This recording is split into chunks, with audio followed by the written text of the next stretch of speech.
Okay. Fantastic. Okay. We are recording, and I'm going to ask everyone to mute yourselves.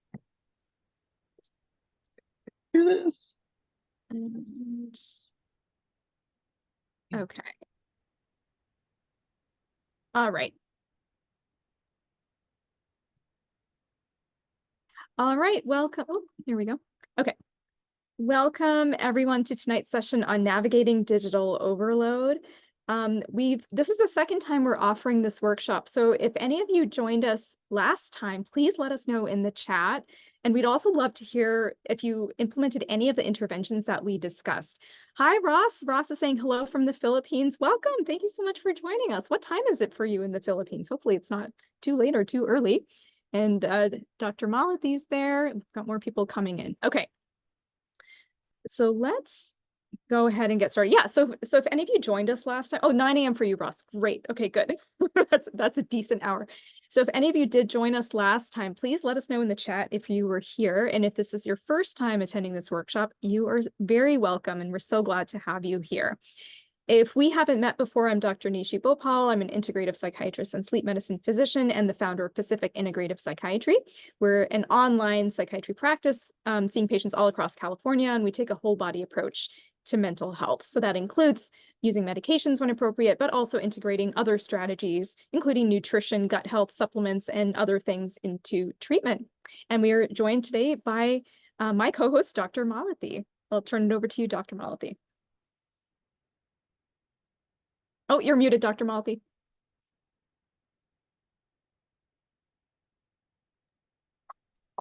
Thank you, Dr. Nishi. Welcome, everybody. We are so excited to have you from all corners of the world. My name is Dr. Malti Acharya, and I'm the founder of Ayur Integrative Medicine. Ayur is an integrative medicine practice where we combine treatments, the best treatments from conventional Western medicine with complementary and alternative treatments in a very evidence-informed way. I help people who want to optimize their health and proactively prevent occurrence of disease. And I also help people with chronic conditions who want to take charge of their health and prevent their disease from progressing. We are excited to do this webinar here on a topic that is very timely, especially considering our Surgeon General's advisory. I want to take care of a few housekeeping items first. What we are going to discuss here is for informational purposes only. It's not a specific medical advice. Next, so what to expect here, the recording from this session will be available a few days after the session and will be sent for all those who registered. We would love for you to participate. Type your questions and comments in the chat as we go, any observations, feedback, your experiences. And we will have time at the end where we will invite you to unmute your mic and ask your questions or share your thoughts. We also want to be respectful of each other's privacy, minimize distractions, and we request you to mute your microphone when you're not talking. So what is the roadmap for today?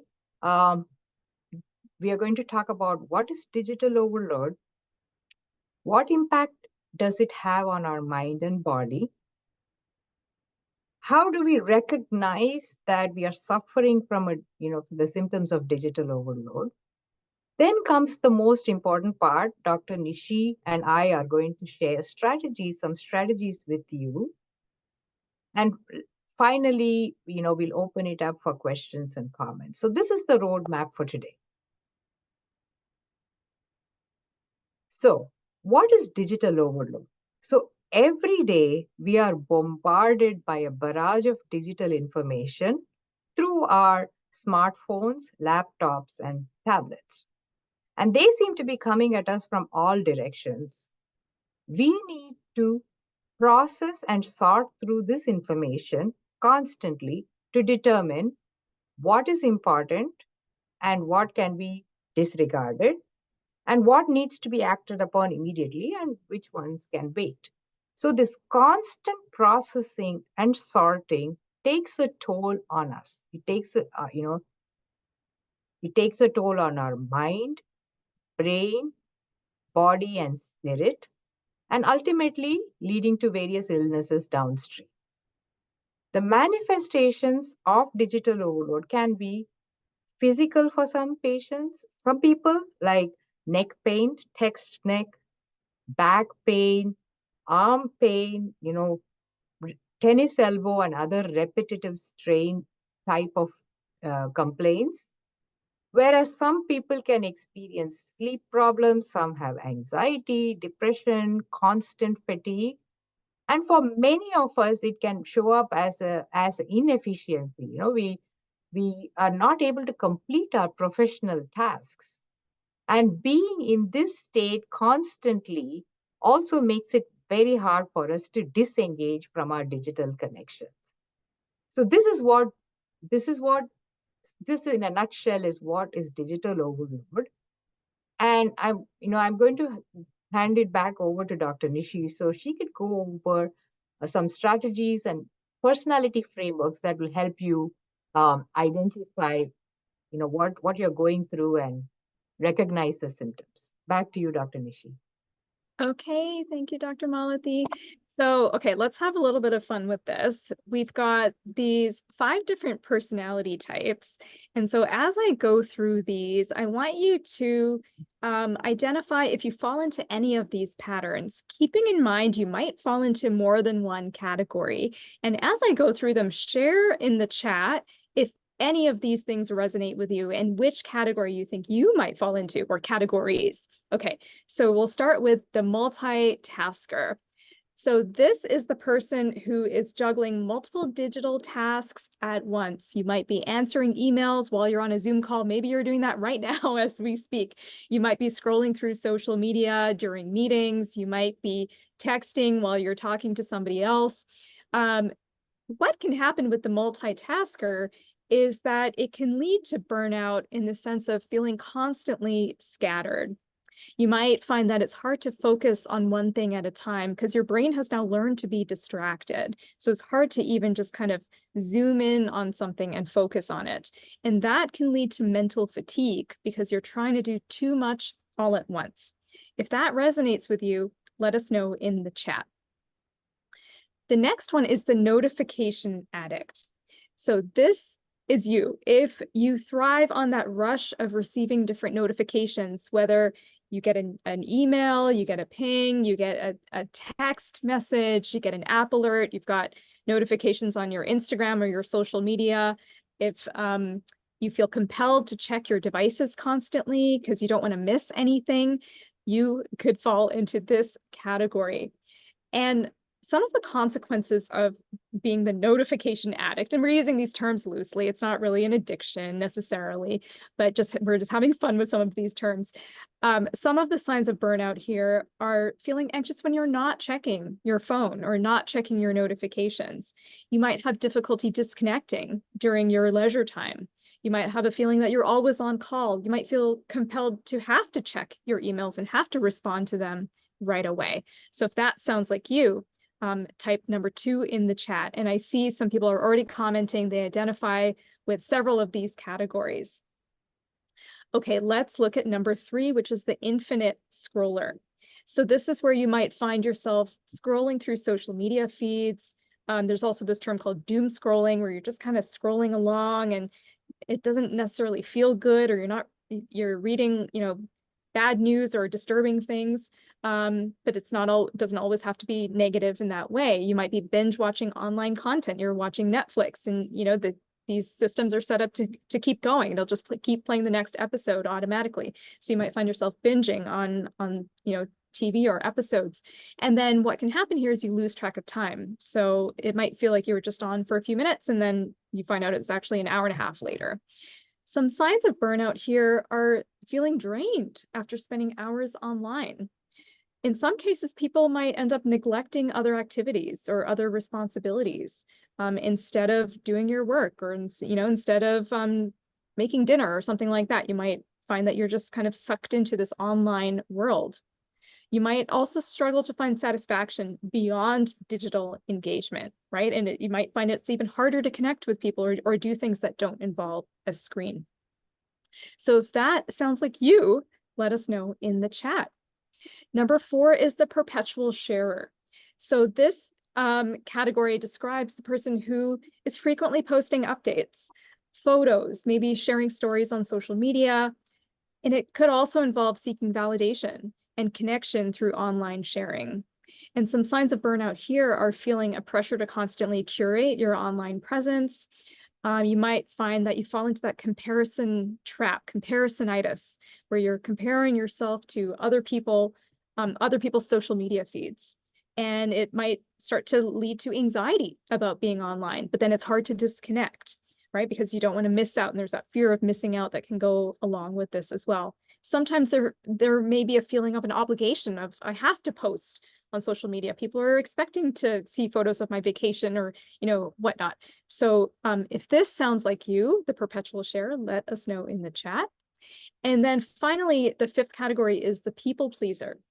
So this is where you may feel the urge to instantly respond to every message, every email, every DM that you get, whether it's a work-related message or it's personal.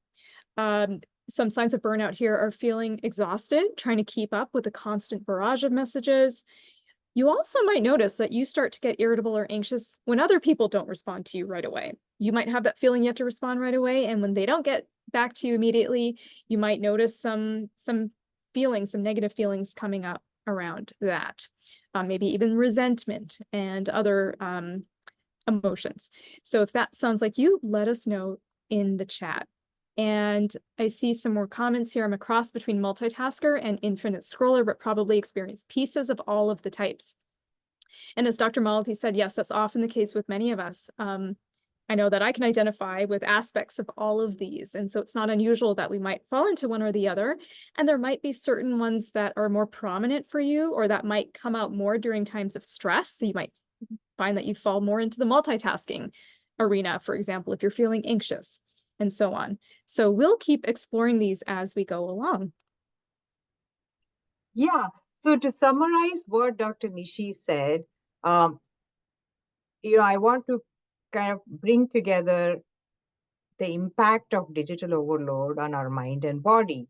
So the symptoms can look like difficulty in focusing on one task. We find that we sit down to start our work in the morning, and then, there's a text message that pops up on the phone, and we get drawn to that and into something else and into something else without focusing on the task we sat down. So difficulty in focusing, fatigue, feeling of tiredness all the time, anxiety, stress, and irritability, and being inefficient because of all of this, leading to overwhelm. So at the end of the day, it's 5 o'clock, and none of what we had planned for the day happened. It seemed like we were sitting down and doing something on our computers, but it was not the work we needed to do. So reduced efficiency and a feeling of overwhelm for the end of the day. And in terms of physical toll, eye strain, constant feeling of blurriness of vision, dry eyes, headache at the end of the day, neck, back, and arm strain, significant. When I was a primary care physician, most of my younger patients, the commonest symptoms I used to encounter were the physical consequences: repetitive strain, trapezius strain, tennis elbow, forearm, and text thumb because of constant responding to text messages. Sleep problems, which Dr. Nishi is an expert in, this constant exposure to blue light and our whole lifestyle, everything gets affected in our routine that leads on to sleep problems because we are doing something else rather than winding down and going to sleep. And last but not the least, a feeling of social isolation and disconnection because we are only engaging and interacting through our devices and not with anybody face to face or even through a phone call. So this overwhelming feeling of social isolation and disconnection. So if any of this resonates with you, or you've had any of one of these symptoms, then And if you are comfortable sharing that with us, please do share with us. So, Dr. Nishi, back to you. So let's look at, we'll take a deeper dive into recognizing when digital overload is a problem, because there is a balance between, sort of navigating the modern technical world. And, we do have to engage in the online world. Many of us do for work or for other reasons. But there is a balance as to when it actually starts to become a problem. So there's three main categories that I like to assess when figuring out, is this a problem or not? And it sort of piggybacks on what Dr. Malathi was just sharing. So we can break those down into physical issues, mental health effects, and then cognitive effects.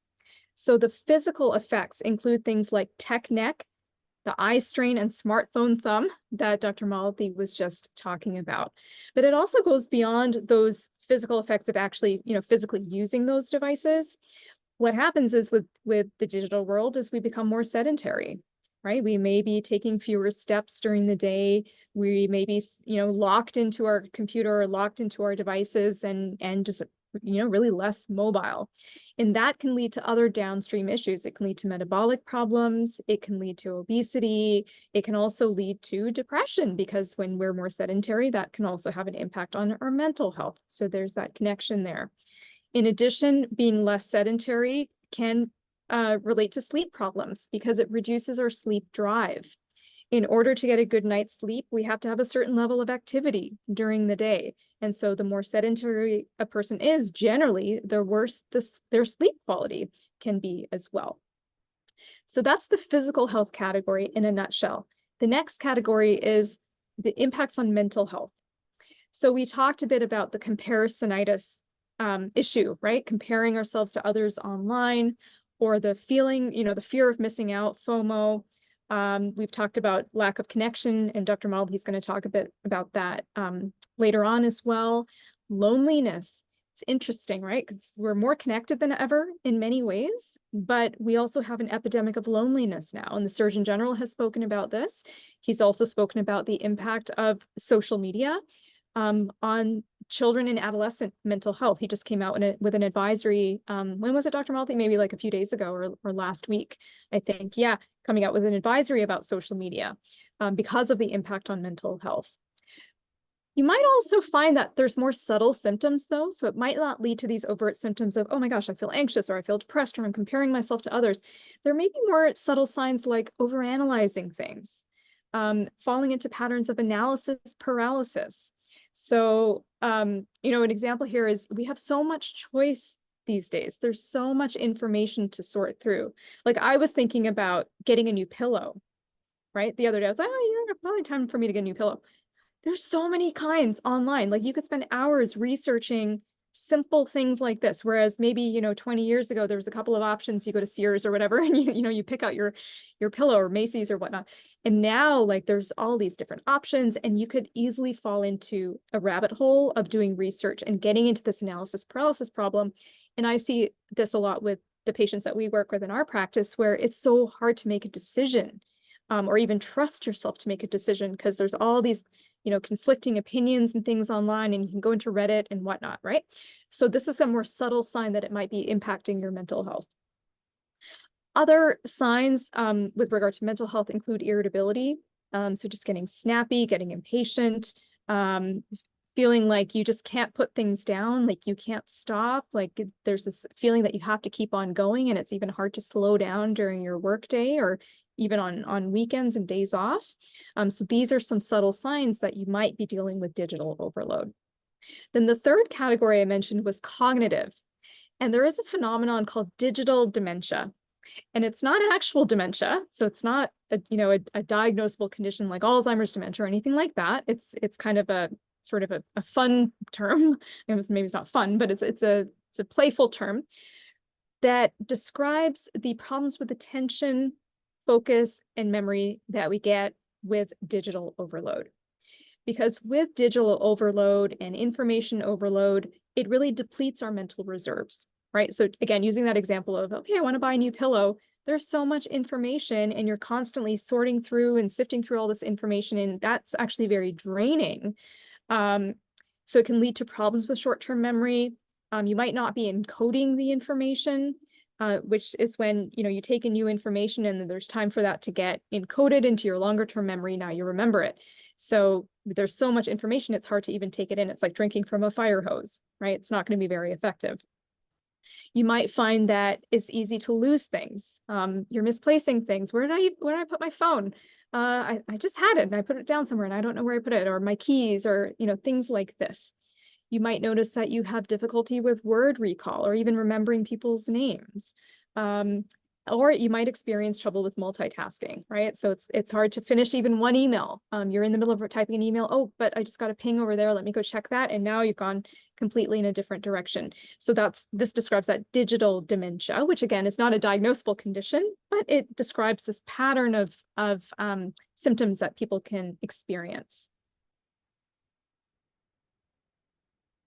So let's look at some strategies now that we have a good understanding of all the impacts of digital overload. So I'm going to start by inviting everybody to take a breath. So let's do that together. If you can put both feet on the floor, and if you're able to sit with your back supported, please feel free to do so. Feel free to close your eyes if you'd like. And let's just take a breath in and out. Let's do it once more. A breath in and out. Let me know in the chat if you participated in that. How did that feel? Let me know. This is just a simple strategy, and I'll wait for people to respond in the chat. How did that feel? And as I'm waiting, I'll share that this is a simple thing that you can do if you're feeling like you're overloaded by information. Just simply take a step back and take a breath. And it can help you feel more grounded. Dr. Malati says it slowed my mind down.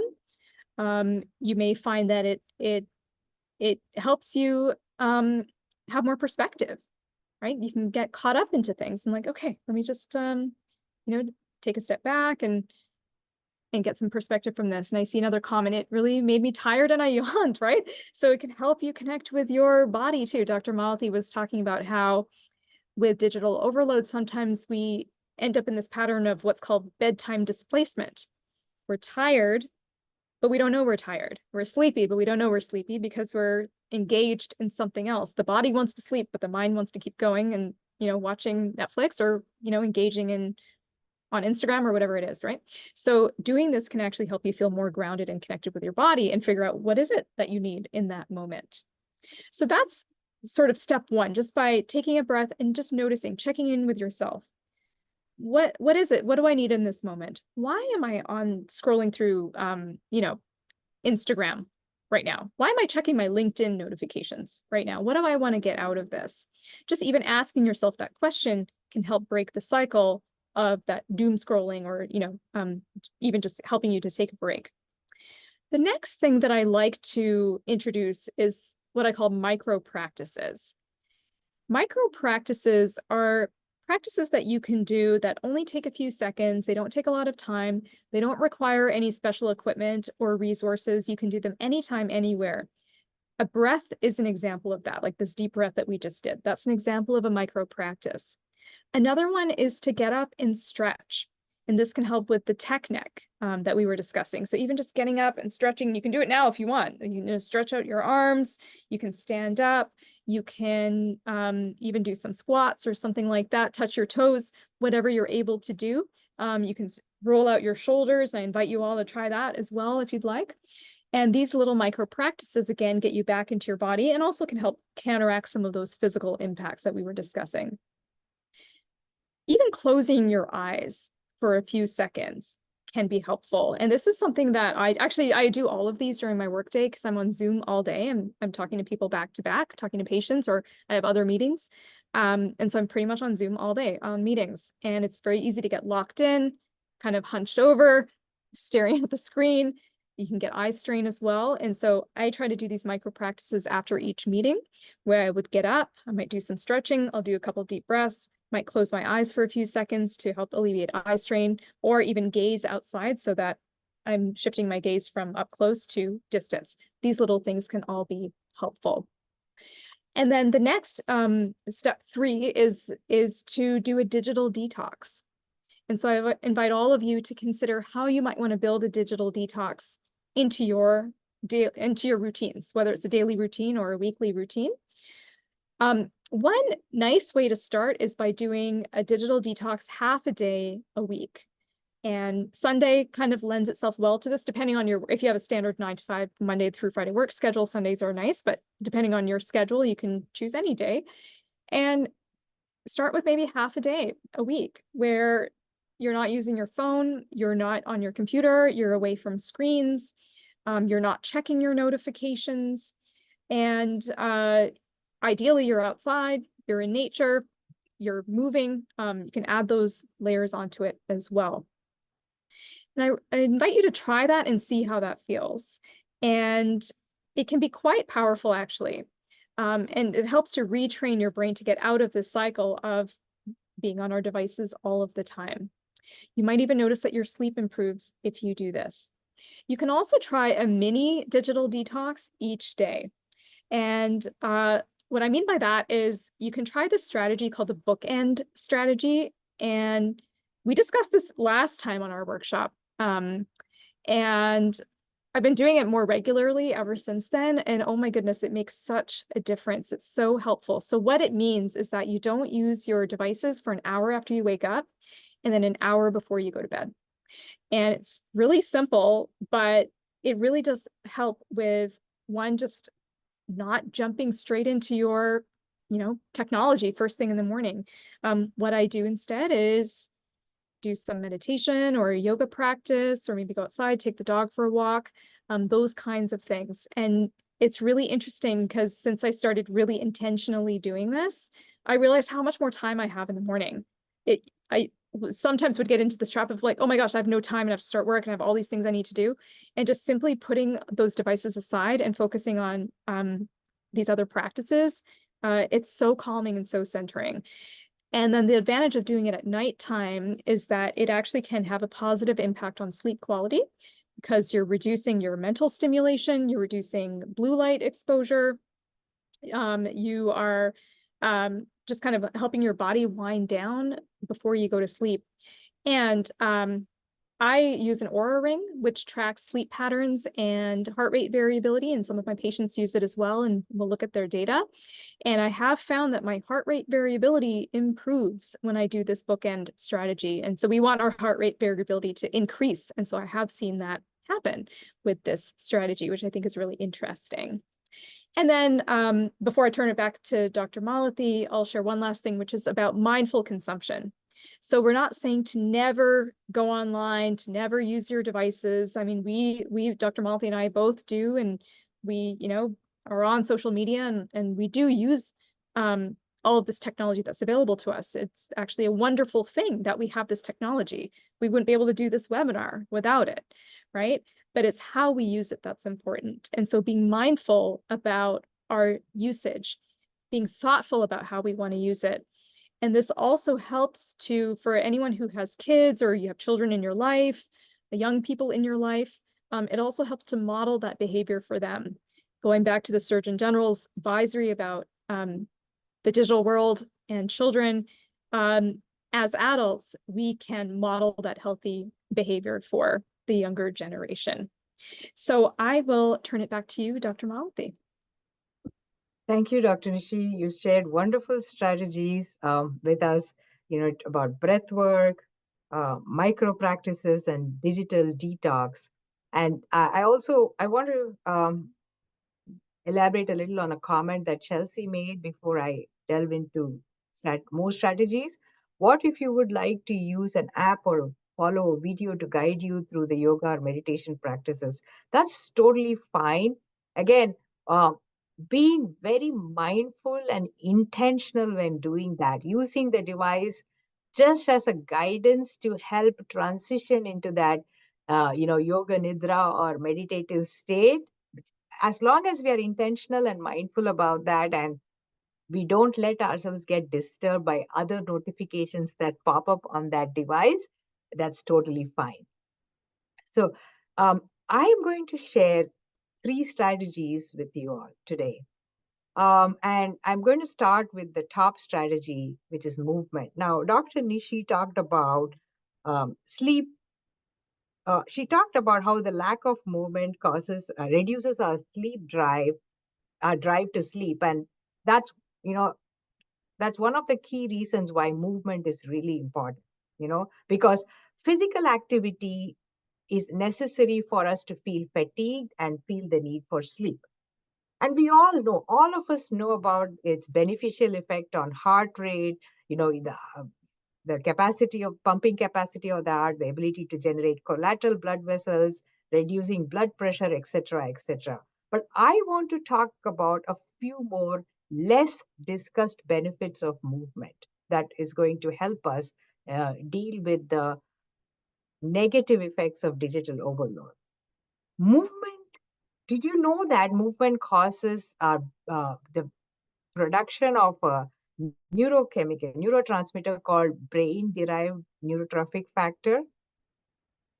Or in short, this is called BDNF. So BDNF is very important because it helps our brain recover from the damaging effects of stress, helps our brain adapt to new changes, experiences, learn and reorganize itself. And it also helps with mood regulation.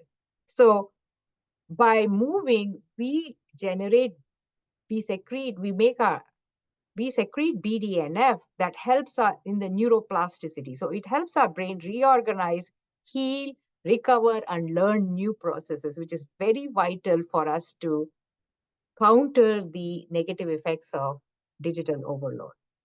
Um, Movement has psychological benefits far beyond any physical benefits that you can see. Um, any movement, whether it be a walk around the block or us, jogging every day or preparing for a half marathon or marathon or 5K race, whatever it may be, involves us setting small goals and achieving those small goals every single day.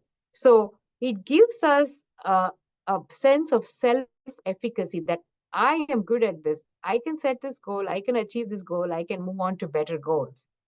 And it increases our sense of mastery. I am competent. You take a practice of yoga, for example. When you start, the very first day when you try to get into an asana or a pose, it's not perfect. It's nowhere near perfect. But as we keep practicing every single day, we can notice how our muscles become stronger, how we become more flexible, how there is more balance, and that getting into that and maintaining that asana gets easier and easier and more fluid and more natural to us. So that is the sense of mastery. And we carry by practicing, by indulging in practices, movement, aerobic exercise, yoga, tai chi, we increase our sense of efficacy and self-mastery that helps us carry through this in other aspects of our life.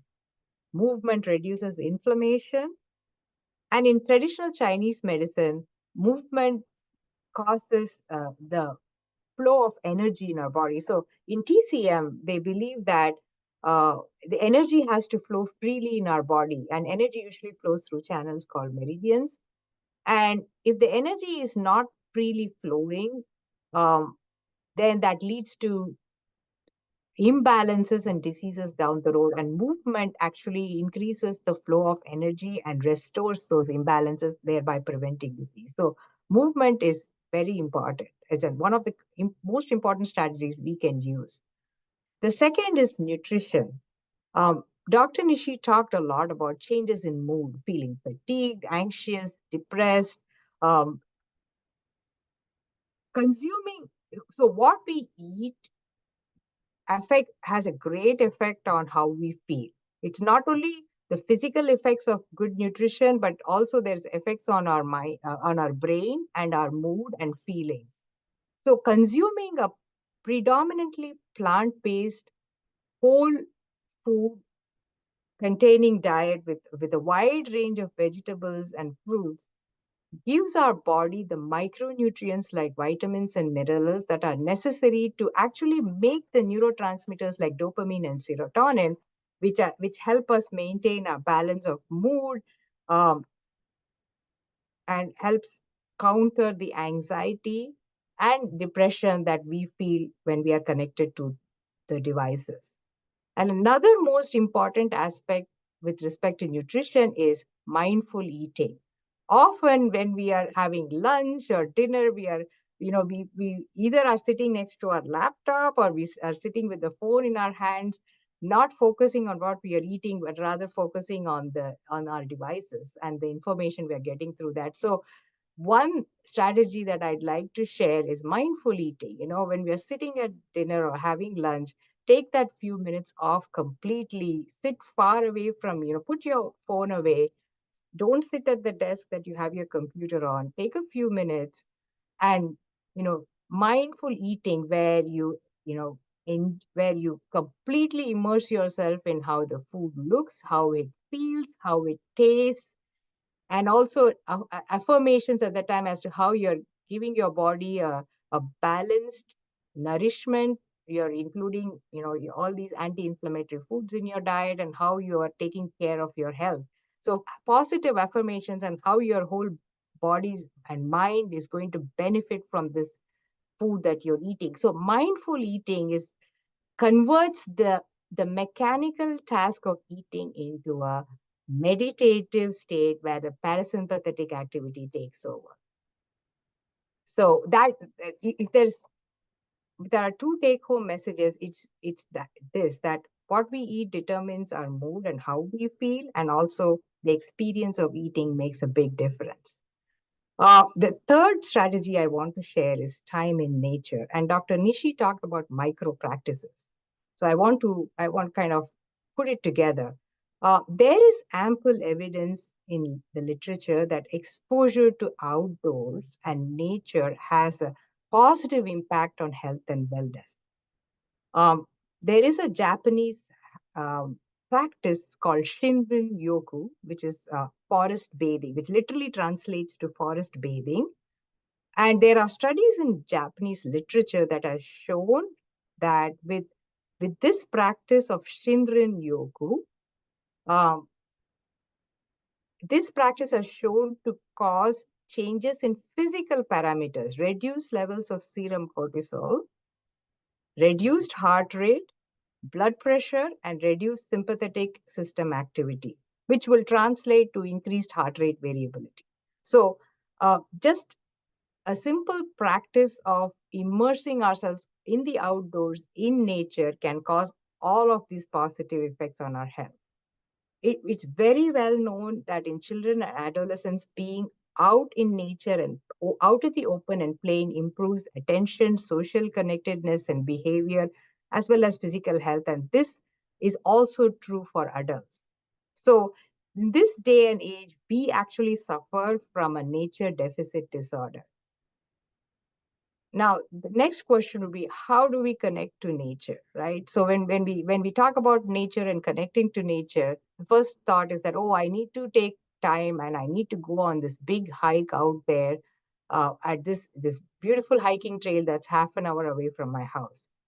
Yes, that is a possibility, and that you can do that when you have time, perhaps on the weekends, perhaps on the days that you're not working.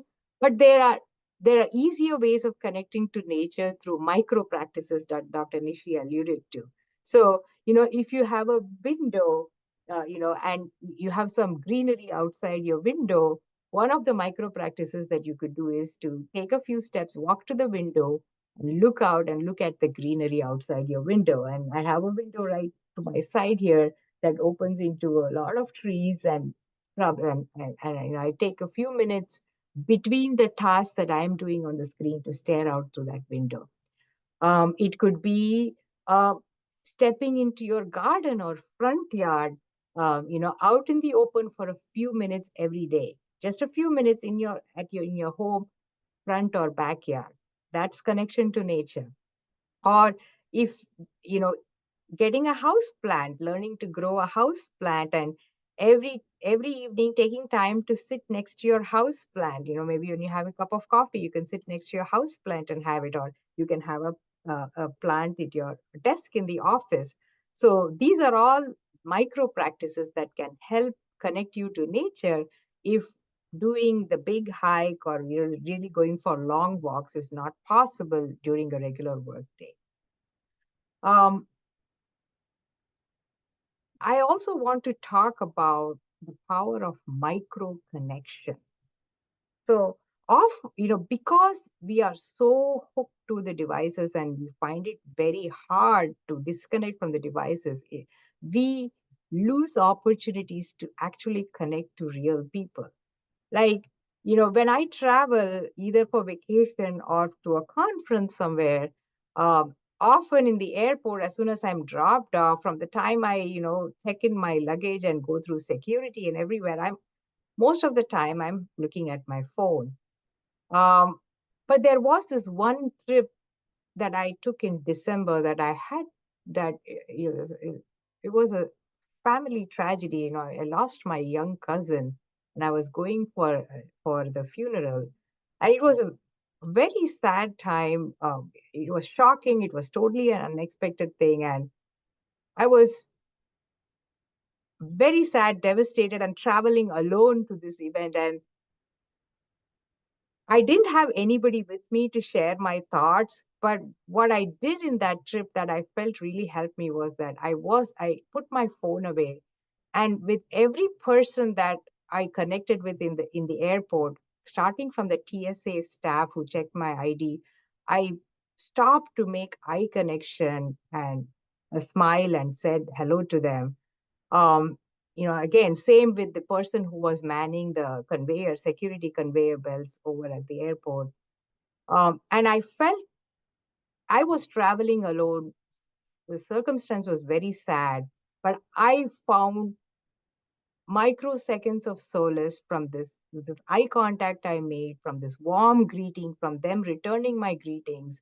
And by just taking time to acknowledge, thank you for what you're doing, thank you for keeping me safe, I found a lot of solace through these micro connections that I made that trip when I went there as well as when I came back. So let's not underestimate the power of these micro connections. So when you make a trip anywhere next time, make a conscious effort to put your phone away and make eye contact and connection to the people you come across. Um, so, that wraps up the strategies that we have to share today. I want us to the next 2 minutes. I want you to take 2 minutes, reflect on what you heard so far, and jot down two things. Write down two action items, actionable steps that you can take right today after we finish our webinar, or say tomorrow, from the strategies that resonated with you. So I want us to take a couple of minutes to do that.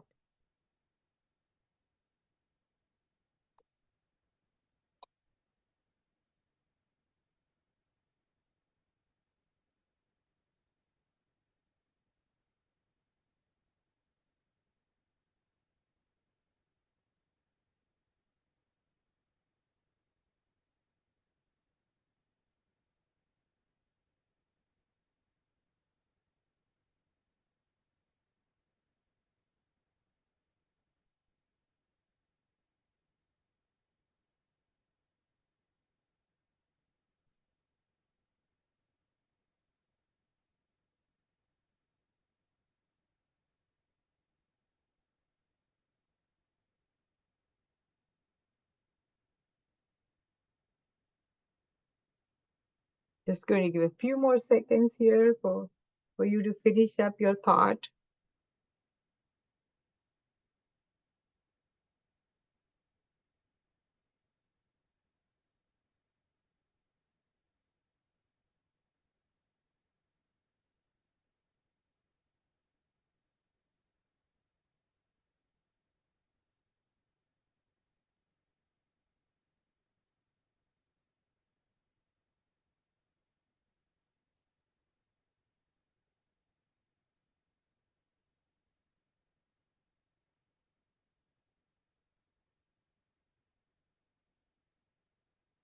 Yeah, Dr. Nishi and I would would like to invite you to share your thoughts. Feel free to unmute your mic, share your comments, your thought, or you can put it in the chat, whatever you feel comfortable with. So I used to work remotely and now I work in an office locally with people face to face. Yeah, Sarah, that must feel wonderful, right? That connection after a long time. It can be pretty isolating to work at home, although it has its conveniences, it can be pretty isolating. So yeah. Anyone else, feel free to type in, want to unmute and share your thoughts, you're welcome to do so.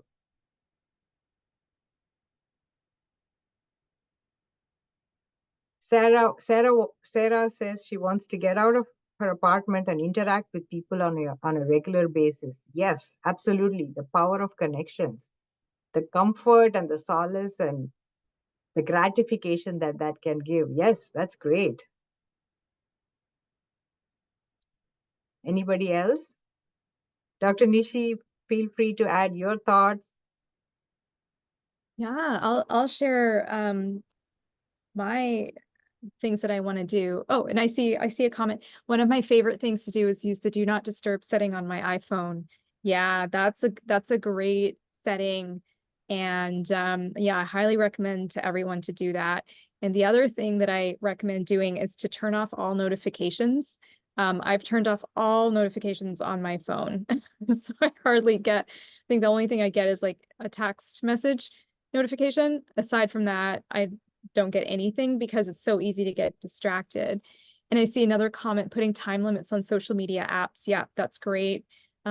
There's some really great apps out there that can help you do that, to put time limits.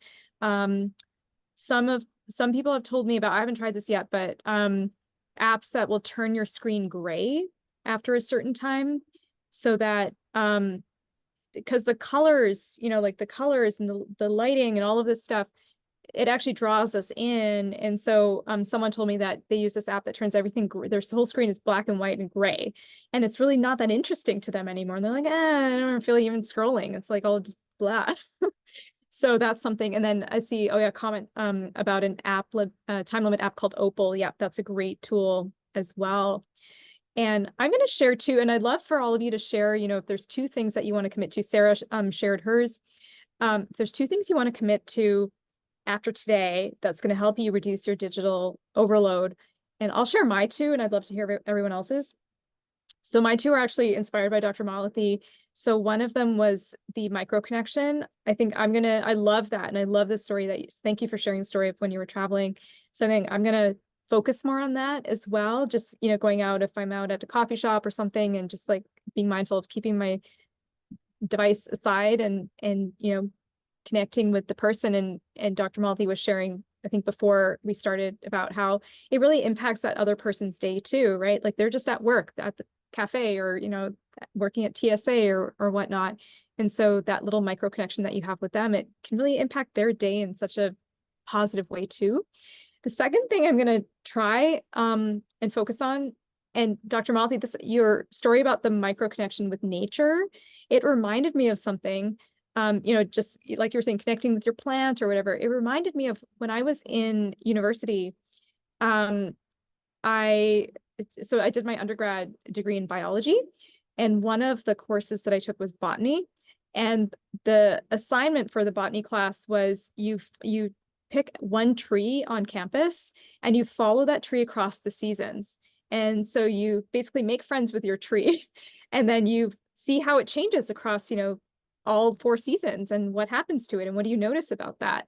And when you were sharing about the connecting with nature, it reminded me of that. And I thought, oh, I want to do that again. I'll pick a tree or a plant near my house and I'm going to do that. I'm going to connect with it and just like be mindful with it and notice how it changes across the year. I think that'll be a really nice grounding practice. Those are my two. And I see another comment. I love to people watch, except that everyone's staring at their phones now. I know. That's the thing. And everyone's got that tech neck now. You look and like everyone's got their head down like that. And yeah, so these are small things that we can do. Would anyone else like to share? What are two practices you want to take away from today's session? Oh, I see a comment. I deleted Gmail from my phone. That's a good one. So periodically I'll do that. I'll delete apps that I find myself spending too much time on from my phone. And I only let myself look at it on the computer, when I'm working. Yeah, that's a great strategy. I'm going to be more intentional about bookending. I love that strategy that you shared, Dr. Nishi. And that puts that word really helps me visualize it and reminds me what to do. So I'm really going to be more intentional about bookending every single day. Yeah, it's a great strategy. I tried the book ending. I've been doing it for 2 days. And I don't want to jinx it, but I have seen some effects, so I'm going to keep doing it. Because I think I just need that structure, especially in the morning, because sometimes I wake up in bed and I'm like going through my phone, like as soon as I open my eyes, I don't know what I'm looking for, but it's just wasted time. And then my hand hurts and it's just my brain, it just gets all stale before I even get out of bed. Yeah. Absolutely. The texts and the messages that pop up on the phone are more for sensationalism, whether it be social media or the news, the briefs that pop up on the phone, and then that gets our thought really running, thoughts, feelings, emotions. So it goes out of control even before we get out of the bed. So putting that away and waking up with a sense of calm will ground you and make your day better and better, Melissa. That's fantastic. And I know it's going to keep helping you. Yeah, Maria says I can go on some kind of voyage with the online stuff. Absolutely. And someone shared here that they play more with my dogs. Yes. Yep. Connecting to your pets, learning a lot from them, helping them calm us down. Absolutely.